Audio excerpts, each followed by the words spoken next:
গুঁড়া মশলাগুলো দিয়ে দেই। 1 চামচ মরিচের গুঁড়ো, লাউ তরকারি ঝাল হলে ভালো লাগবে না, লাউ তরকারিতে হালকা হালকা মশলা দিতে হয়। দিয়ে দিব 1 চামচ হলুদের গুঁড়ো, দিয়ে দিব 1 চামচ ধনিয়ার গুঁড়ো,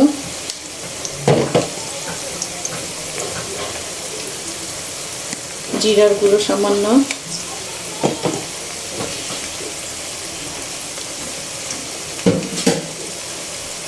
দিয়ে দেব আদা রসুন পেস্ট 1 চামচ,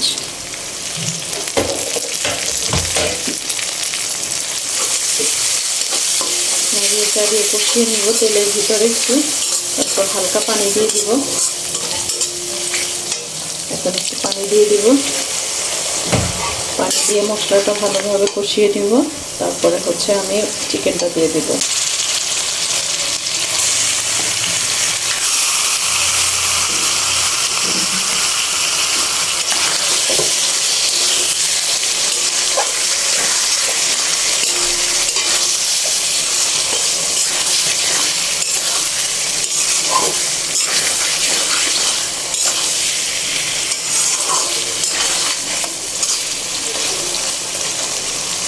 ঢেকে দিব। মুরগিটা কষানো হয়ে গেল, এখন লাউ দিয়ে দিব।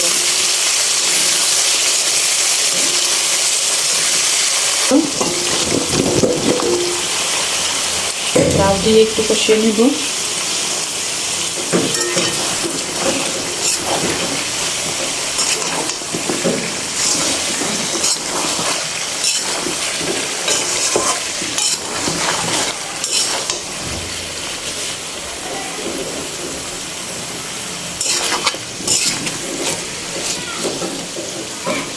ঢেকে দিব ঢাকনা দিয়ে।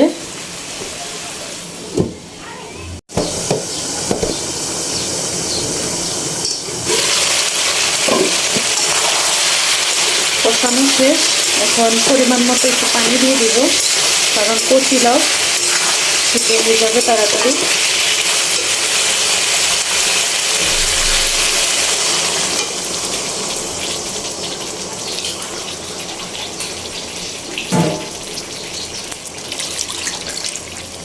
আর দেব না।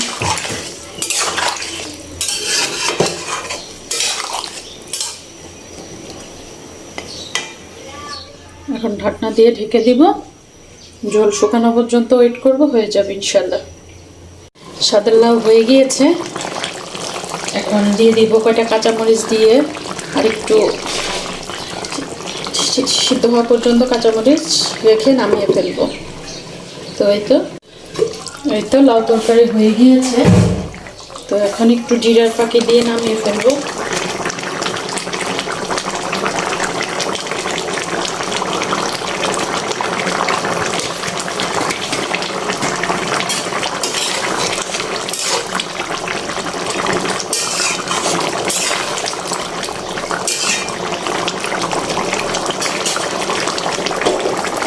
আলহামদুলিল্লাহ, সুন্দর কালার হয়েছে, খেতেও মনে হয় ভালো হবে। তো কেমন লেগেছে আমার লাউ তরকারি রান্না? সবাই ভালো থাকবেন, সুস্থ থাকবেন, আমার টেস্টির সঙ্গেই থাকবেন। আল্লাহ হাফেজ সবাইকে। আসসালামু আলাইকুম।